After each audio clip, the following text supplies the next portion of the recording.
Drama से इश्क मुर्शिद की नेक्स्ट एपिसोड में वो होने जा रहा है जिसका फजल बख्श ने सोचा तक नहीं होगा। और इसी के साथ साथ अब मेहरीन भी शामिर सिकंदर को बड़ा सरप्राइज देने वाली है। तो इसीलिए भी अब आने वाले एपिसोड में फजल बख्श तो बहुत ही ज़्यादा परेशान होने वाला है। और क्या होगा कि जब सुलेमान साहब फजल बख्श को अपने हाथों से एक ज़ोरदार थप्पड़ लगाकर घर से बाहर निकाल देंगे। लेकिन उससे पहले फजल बख्श जाते जाते सुकीना को अपने घर से रुखसत करके ही जाएंगे। लेकिन भाई मुझे एक सीन समझ में नहीं आया कि इतनी बड़ी बेटी और वो फजल भैया के साथ ऊपर छत पर बैठी है, लेकिन सुलेमान साहब को जरा सा भी शक नहीं होता कि आखिर ऐसा भी कुछ हो सकता है। और मुझे तो लगता है कि अब सुलेमान साहब को कहीं ये भी ख्वाब में ना देखने को मिले कि फजल और शिबरा एक साथ ऊपर छत पर बैठे हैं और फिर ऐसे में वो फजल को थप्पड़ भी लगा दे। खैर, ड्रामा से इश्क मुर्शिद के आने वाले एपिसोड की कहानी किस तरह से आपको दिखाई जा सकती है और क्या नया तमाशा होने जा रहा है, क्योंकि अब आने वाले एपिसोड फजल भैया के लिए बहुत ही भयानक साबित होगी। तो ये जानने के लिए वीडियो को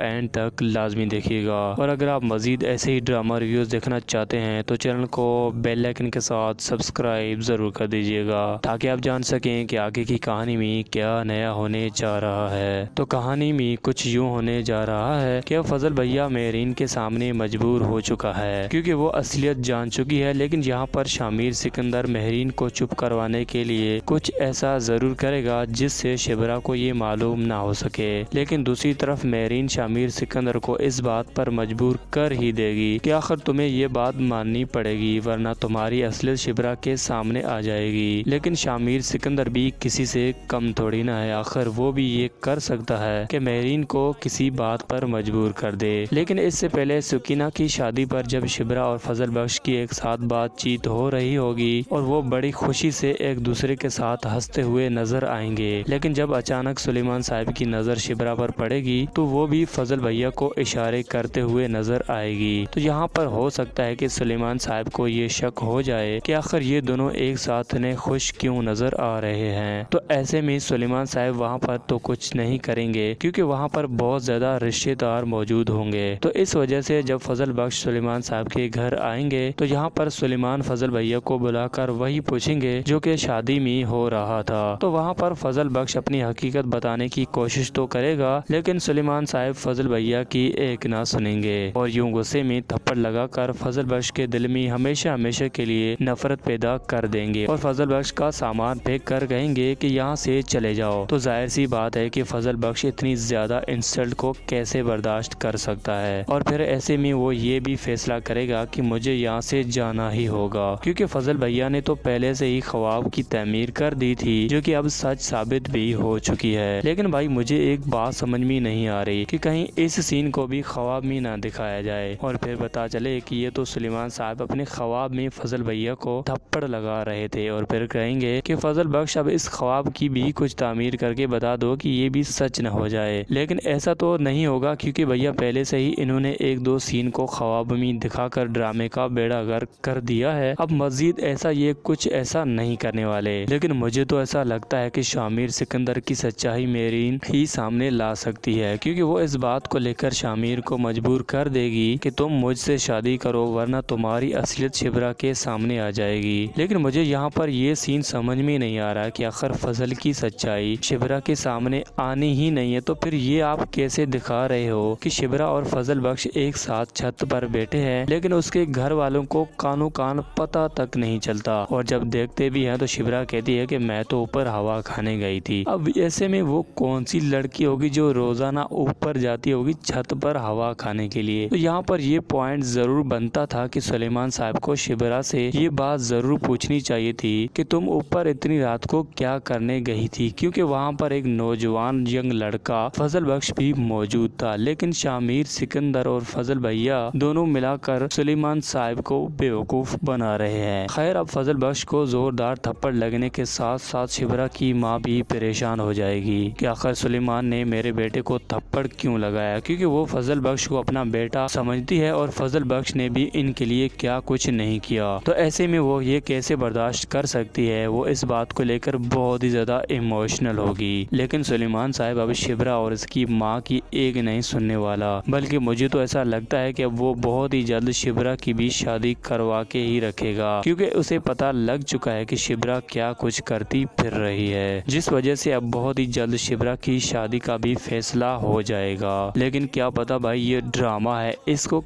कभी भी और कोई भी सीन बदल के रख देंगे, कुछ पता ही नहीं चलेगा। और वैसे भी इश्क मस्जिद के तमाम तर सीन को रिसेंटली शूट किए गए हैं सिर्फ और सिर्फ कहानी को बदलने के लिए, ताकि ड्रामे को मजीद ज्यादा घसीटा जा सके। लेकिन इस बार लेटेस्ट एपिसोड ने भी कुछ खास मजा नहीं दिया, जो कि उससे पहले वाली एपिसोड में दिया था। और इसी वजह से लेटेस्ट एपिसोड में पब्लिक की वो रिस्पॉन्स नहीं मिल रही जो कि पहली एपिसोड में मिल रही थी। और इसी की वजह यही हो सकती है कि अब ये ड्रामा भी बोरिंग होता जा रहा है, क्योंकि ऑडियंस को वो नहीं मिल रहा जिसकी वो डिमांड कर रहे थे। जो ये सीन कुछ पहले ही एपिसोड में दिखाए जाने थे, वो सीन अभी तक नहीं देखने को मिले। खैर, वैसे आपको देखकर क्या लगता है कि शामिर सिकंदर की सच्चाई शिप्रा के सामने आ जाएगी, या फिर शामिर सिकंदर अभी तक उस सच्चाई को छुपाते हुए मेहरीन से शादी कर लेगा? तो आप अपनी राय का इजहार जरूर कीजिएगा। और हाँ, मैं ऐसे ही ड्रामा रिव्यूज बनाता रहता हूँ। अगर आप मजीद ड्रामा प्रोमो रिव्यूज देखना चाहते हैं तो चैनल को बेल आइकन के साथ सब्सक्राइब जरूर कर दीजिएगा, ताकि आप जान सकें कि आगे की कहानी में क्या नया होने जा रहा है। और हाँ, वीडियो अच्छी लगी है तो फिर लाइक भी कर दीजिएगा।